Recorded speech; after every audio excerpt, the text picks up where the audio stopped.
On the night of December 16th, 1773, a group of American humans, many of them dressed as members of the native Mohawk tribe, dumped 342 chests of tea imported by the British East India Company into the Boston harbor.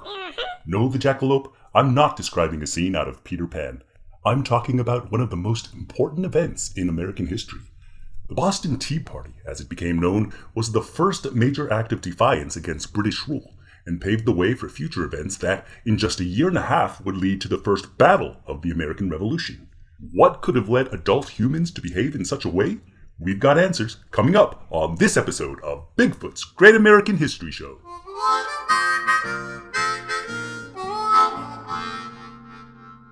You're being too sensitive. Nobody's laughing at the size of your horns. The lead-up to the Boston Tea Party involved decades of war with France, an enlightened colonial citizenry, and a British Parliament unwilling to surrender its authority to tax its colonies. If you're interested in learning more, check out episode 1 on Samuel Adams, link in the description below. For now, we begin with tea. Tea had become a household item in Britain during the 17th century. In the 150 years since then, the British East India Company had enjoyed a virtual monopoly on the importation of tea into Britain. The East India tea was then sold to merchants who would later sell it to Americans across the Atlantic. However, due to the high tax on imported tea, as well as the Townshend duty on tea exported to the colonies, the East India Company faced competition on both sides of the Atlantic from cheaper, smuggled Dutch tea. In America, the competition was overwhelming. As a result, by late 1772, the East India Company had a large surplus of unsold tea on its hands and found itself in a severe financial crisis. In order to resolve the East India Company's problem, the Prime Minister of Britain, Lord Frederick North, pushed the Tea Act through Parliament and received royal assent to it in May of 1773. The Tea Act restored an East India Company refund on tea imported into Britain and cut out the middlemen that sold the tea to the colonies. Thus, it allowed the East India Company to sell its tea at a lower price than the smuggled Dutch tea, while, and this is important, retaining the old Townshend tax on tea. Remember, Parliament's right to tax the colonies remained an important point of contention between the North Ministry and its critics in America, who were known as Whigs. The cheaper price of tea was all but meaningless to the Whigs. On principle, Samuel Adams and the Sons of Liberty continued to loathe any form of taxation without representation, let alone a parliament-created monopoly. Smugglers of Dutch tea whose sales suffered naturally joined the opposition, along with those legitimate third-party merchants who were now cut out of the tea trade. In the autumn of 1773, things came to a head. 7 ships left Britain loaded with tea. 4 of these headed for Boston, along with 1 each for New York, Philadelphia, and Charleston. As it was, the East India Company had appointed consignees to sell its tea in America. In New York, Philadelphia, and Charleston, protesters succeeded in pressuring the consignees to resign. In Boston, however, Royal Governor Thomas Hutchinson convinced the consignees, 2 of whom were his own sons, to stand their ground, despite withering fire from Adams and his friends in the press.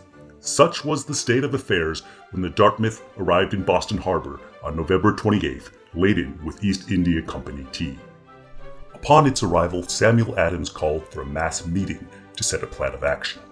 Thousands of men showed up for the meeting, where they passed a resolution to urge the captain of the Dartmouth to return to Britain without paying the import tax. Alas, Governor Hutchinson refused to allow the ship to depart. 2 more ships, the Eleanor and the Beaver, arrived in Boston in the 20 days that followed. Now that those 20 days had passed, the Dartmouth was required by law to pay the duties on the tea. American protesters, of course, were dead set on making sure that didn't happen. So, Sam Adams held another meeting, during which he's alleged to have said, "This meeting can do nothing further to save the country." His meaning, of course, was clear. Meetings alone were no longer enough. Dressed as Mohawk warriors, wrapped in blankets with faces darkened, a group of about 50 men boarded the 3 ships at Griffin's Wharf, and over the course of 3 hours dumped 90,000 pounds of tea into the water. We then were ordered by our commander to open the hatches and take out all the chests of tea and throw them overboard, and we immediately proceeded to execute his orders. first cutting and splitting the chests with our tomahawks so as thoroughly to expose them to the effects of the water. By one estimate, the damage amounts to $1.7 million today. 342 chests, all left to brew in the Boston harbor. Dressed as they were, the identities of the men remain unknown to this day, though it is doubtful if Samuel Adams or any other prominent members of the Sons of Liberty participated.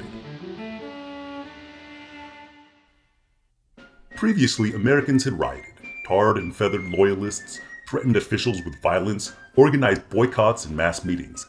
This latest act of defiance was the straw that broke the proverbial camel's back, and Parliament could not let it go unpunished. In response, they passed the Intolerable Acts, known as the Coercive Acts in Britain. The acts closed the port of Boston until the damage to tea was paid for, ended the free election of town officials in favor of royal appointments, allowed royal officials in the colony to be tried in Britain or otherwise outside of Massachusetts, required all colonies to quarter British troops upon demand, and extended freedom of worship to Roman Catholics in Quebec, which, though unrelated and unlike the other acts was not meant to be punitive, was deemed intolerable by the Protestant New Englanders. In the end, the only thing the coercive acts coerced was the convening of the First Continental Congress, which called for another boycott of British goods and the raising up of colonial militia. Indeed, the jackalope, the die had been cast. War was all but inevitable. If you like our show, go ahead and like and subscribe to our channel, and be sure to hit the notification button so you don't miss an episode. And if you've got any comments or questions about the Boston Tea Party, feel free to post them below. This is Bigfoot saying so long, and save me a seat at your next campfire.